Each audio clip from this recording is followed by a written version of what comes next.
What's going on, everybody? Welcome to another brand new installment of Renegades Reviews, exclusively here as always on the Casa D18 Studios channel. I, of course, am your host, the Renegade JJ Williams. Happy Wednesday, and today we're going to discuss Don Juan Demarco as we continue to celebrate Johnny Depp's 60th birthday, starring the birthday boy himself, Johnny Depp, alongside Marlon Brando, Faye Dunaway, Talisa Soto, Rachel Ticotin, Tommy Lister Jr., and Selena Quintanilla Perez. What's going on, everybody? Thank you for joining me here once again for another brand new installment of Renegades Reviews. As I said in the introduction, it's Wednesday, and as we continue to celebrate Johnny Depp's birthday, today we're going to take a look at Don Juan Demarco. And as our movie opens, John Arnold Demarco is a 21-year-old man who dresses like Zorro with a similar mask, hat, and cape, who claims to be Don Juan. After a passionate affair, he decides to commit suicide. At the side of the billboard that he plans to jump off of, psychiatrist Jack Mickler is able to talk him out of jumping by posing as Don Octavio de Flores. John is then held for a 10-day review in a mental institution. Now, Mickler is about to retire, and he insists on doing the evaluation of Don Juan himself, but he demands that it be conducted without medicating the young man. Mickler listens intently to John's story by continuing to pose as Don Octavio. Don Juan was born in Mexico and had an affair with his school tutor, which ultimately leads to the death of his father in a sword fight. Mickler listens to the story while spotting inconsistencies, such as the Castilian nature of John's accent, but he continues to humor him. Now at home, Mickler is living in a passionless marriage to his wife, Marilyn. As Mickler begins to notice that John's presence at the institution is having an impact on the staff, both by distracting the women and dancing with a male attendant on the lawn, he finds himself being influenced and starts listening to opera in his house and rekindling the passion with his wife. Eventually, Mickler meets with John's grandmother, who tells him that John grew up in Phoenix, Arizona, and that his father died in a car crash. Now, when Mickler returns to the institution and he confronts his patient with this information, John dismisses his grandmother as misanthropic and of making the backstory up. In response, Mickler recounts the story of an insecure young man who fell in love with a woman in a magazine, who then contacted her and was told that she never wanted to speak to him again. When John asks what happened to the young man, Mickler tells him that he tried to commit suicide. As the 10 days begin to tick down and pressure mounts on Mickler to support the youth's indefinite confinement, a decision which he is completely skeptical of. Now, John has mentioned that his mother became a nun and remains in the convent to this day. And in a subsequent meeting with John, Mickler suggests that John's mother could have possibly had affairs, to which John responds with violent anger. John concludes his story about how he was kept for 2 years in a harem as the lover of the Sultaness before finding true love and being rejected on a Greek island by his one true love, Donna Anna.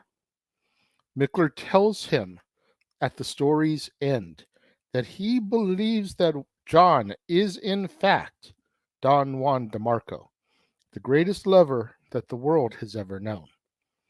When John asks Mickler who he is.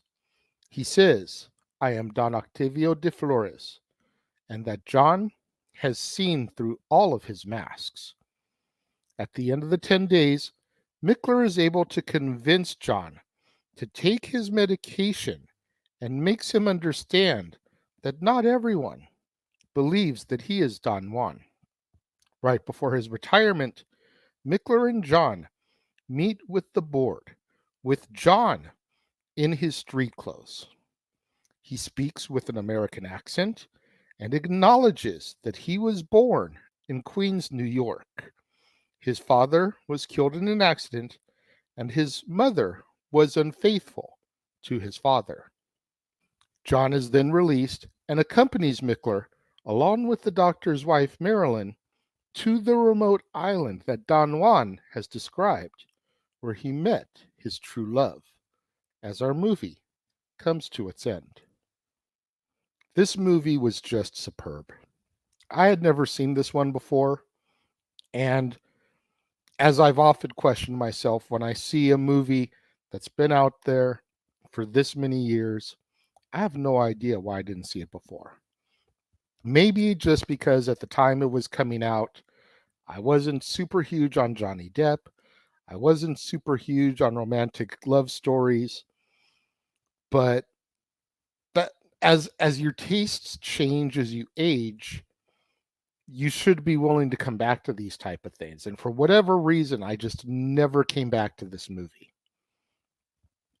I knew the song Have You Ever Really Loved a Woman by Bryan Adams, which is featured in the soundtrack and over the end credits.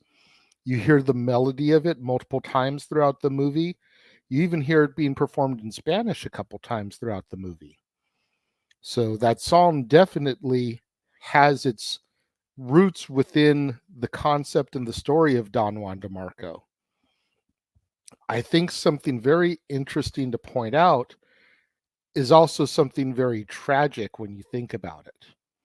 As many of you know, Selena Quintanilla Perez was murdered on March 31st, 1995. This movie was released about a week later, on April 7th, 1995. You think about where Selena was at that time in her life. You think about how she was getting ready to release her first English album. You think about how she was being pushed and being told that she had everything it was going to take to be the next Gloria Estefan, as far as that crossover sensation from Spanish music to English music. And here she is, albeit a very brief role as a singer in the cantina. She appears in two different scenes, and you've got to wonder, with being in a movie alongside somebody like Johnny Depp, alongside the legendary Marlon Brando, you think about Selena's charisma and everything, and her personality, and the fact that nobody really ever says a bad word about Selena. Had she not had the tragedy that befell her a week before this movie's release, had the album Dreaming of You done what everyone expected it to do when it dropped, she could have been a movie star too. It's very sad and tragic when you think about it, because this movie, along with the release of her debut album, could have just been that skyrocket to take her to the next level of the stratosphere as far as her career goes. And unfortunately, we never got to see that. We never got to see if that would happen for her because of the tragedy that befell her and her family. But I am so glad that I went back and I chose Don Juan DeMarco to watch for this month as we celebrate Johnny Depp's 60th birthday. It was a great movie. I am highly looking forward to watching it again at some point. Maybe not in the next month, but maybe within the next year. Definitely something I'm going to get into again at some point. I enjoyed it that much. When it comes to my rating of Juan Demarco, again, first time I've seen it, y'all know I don't usually rate 5-star movies if it's the first time I'm seeing it. But the fact that I'm giving this 4 out of 5 stars, first time I'm seeing it, should tell you guys just how much I enjoyed this movie and the potential I see on the rewatchability meter for me as we go forward from this day. I'm curious to know what you guys think of Juan Demarco. Let me know. If you're watching the premiere, leave your thoughts and comments over here. If you're watching on demand later in the day, leave your thoughts and comments down here. Let's have that conversation, that discussion, that debate, that interaction that I'm always asking you guys for in the comments below. And make sure you guys tune in tomorrow, right here to the Casa D18 Studios channel, as we once again open up the vaults to present another week's worth of Throwback Thursday content. All of our regulars are going to be here, thanks in part to our friends at NoDQ.com, The Simple Man's Brand, J. Hebert 95 and FTW Productions, the Jeff Meacham Network, and of course, the classic Casa D18 Studios content. We've got Talk Wrestling featuring the second part of the Rob Van Dam interview with Jeff Meacham, No DQ and AV. We've got Dads on Wrestling, Renegade of Wrestling, Stat Boy Rants, Double Down with Double A. We've got the Indie Force podcast, the ATW View, No DQ and A review, and Open Mic Night. All in store for you once again tomorrow on Throwback Thursday. And then on Friday, we will be back right here on the Casa D18 Studios channel for another brand new installment of Renegades Reviews as we wrap up our first full week of Johnny Depp coverage. And we're going to be discussing Nick of Time, starring, of course, Johnny Depp, alongside Christopher Walken, Roma Mafia, Charles S. Dutton, Marsha Mason, Peter Strauss, and Courtney Chase. You don't want to miss out on any of that content right here on the Casa D18 Studios channel. Throwback Thursday tomorrow, Nick of Time on Friday, and so much more great Johnny Depp movies to review throughout the course of this month as we celebrate the 60th birthday of the iconic actor. Again, you don't want to miss any of that, so make sure you smash that like button, make sure you're subscribed, make sure that notification bell is turned on so you don't miss out anytime a video drops right here on the Casa D18 Studios channel or anytime we go live, as is the case with Statboy Sports Bar, Open Mic Night, Pay-Per-View PLE Watch-Along coverage, etc. Share these videos with your family, friends, loved ones, coworkers, movie fanatics, cinephiles in your life, fans of Johnny Depp, fans of Marlon Brando, fans of Faye Dunaway, fans of Selena. Anybody you can think of that would enjoy this content in this video, share it with them, as it's the only way we're going to keep my visibility up in YouTube's algorithms now that we are, in fact, a monetized channel right here on the platform. Thank you once again to everybody out there who joined me and tuned in today. It means so much more to me than you guys will ever know. And I will see you guys next time.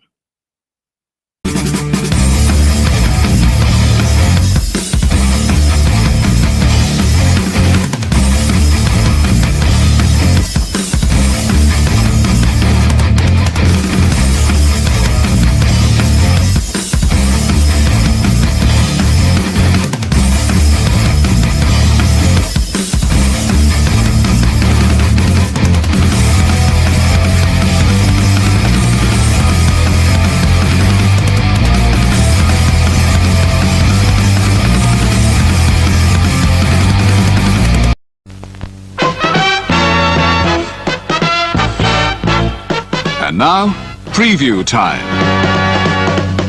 So let's take a look at what's coming your way.